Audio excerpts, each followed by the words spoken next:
Hey, Marc Millan here, and today I want to cover chapter 9 from a book I've written called Leading Worship, 10 Simple Truths.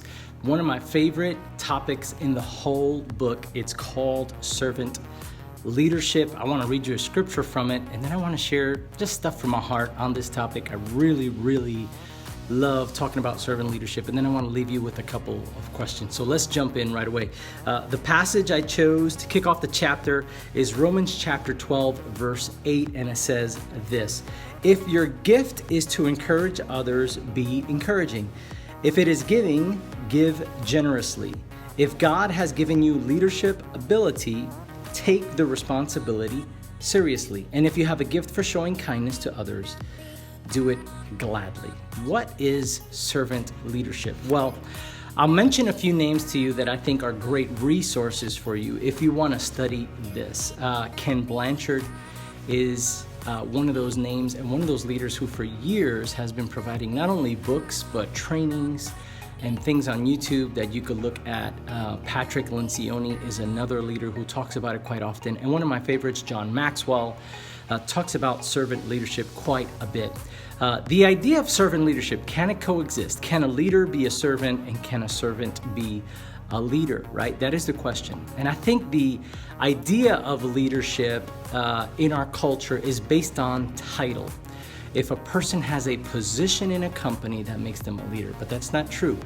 A position gives a person authority and responsibility, but leadership in essence is about a couple of factors. Number one, it's about empowering and equipping people. It's about inspiring people. Leadership is ultimately about influence. That's how John Maxwell defines it. I love that definition. So leadership is about influencing people towards a common goal while making them better, okay? But leadership is really others focused. It has a clear view of vision and mission, but it facilitates people towards that vision and mission. So a person in authority and position might just tell people what to do, and I do think in the right circumstances, sometimes we have to be very clear with what expectations are. But when a person is trying to get someone to do something out of the position of authority or just out of giving an order, that's not what I would call leadership. I think that's just being a boss, or I think that anybody can pretty much do that. Leadership is really about helping a person grow and develop. So servant leadership, the idea of servant leadership is this idea that if I have a position of influence, right, that God's given me a responsibility, He's given me a certain amount of coverage and space that I get to produce results or affect change in this particular area, and maybe that comes with a certain group of people, then I have the opportunity to help those people not only understand why we do everything, but really empower them to the how. I want to give you a clear picture of what we're trying to do here, why that's important, and then I want to empower you to dream up how that can happen and really give that person the opportunity to grow into what they can do and how they can contribute to the vision and mission. That's the real essence of servant leadership. I use a lot of ideas and statements in servant leadership that I don't want to kind of put here because I've really poured them into this chapter. But the real idea I want to stick with you is that when it comes to servant leadership, it's about using the gift of leadership as the passage mentioned, right? If you have the gift of leadership, then use it.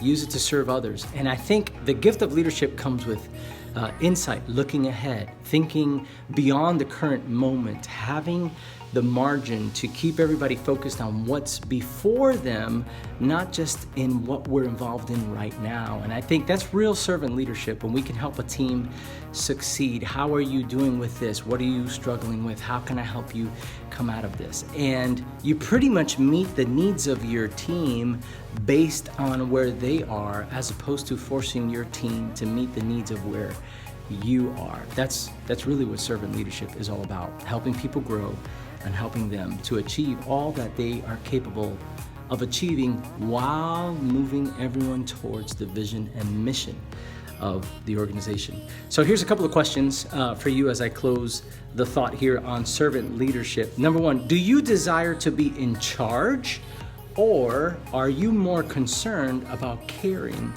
for those in your charge? That's a good one. Here's another one. Would your team say that you are known for empowering others? Would your team say that you are known for empowering others?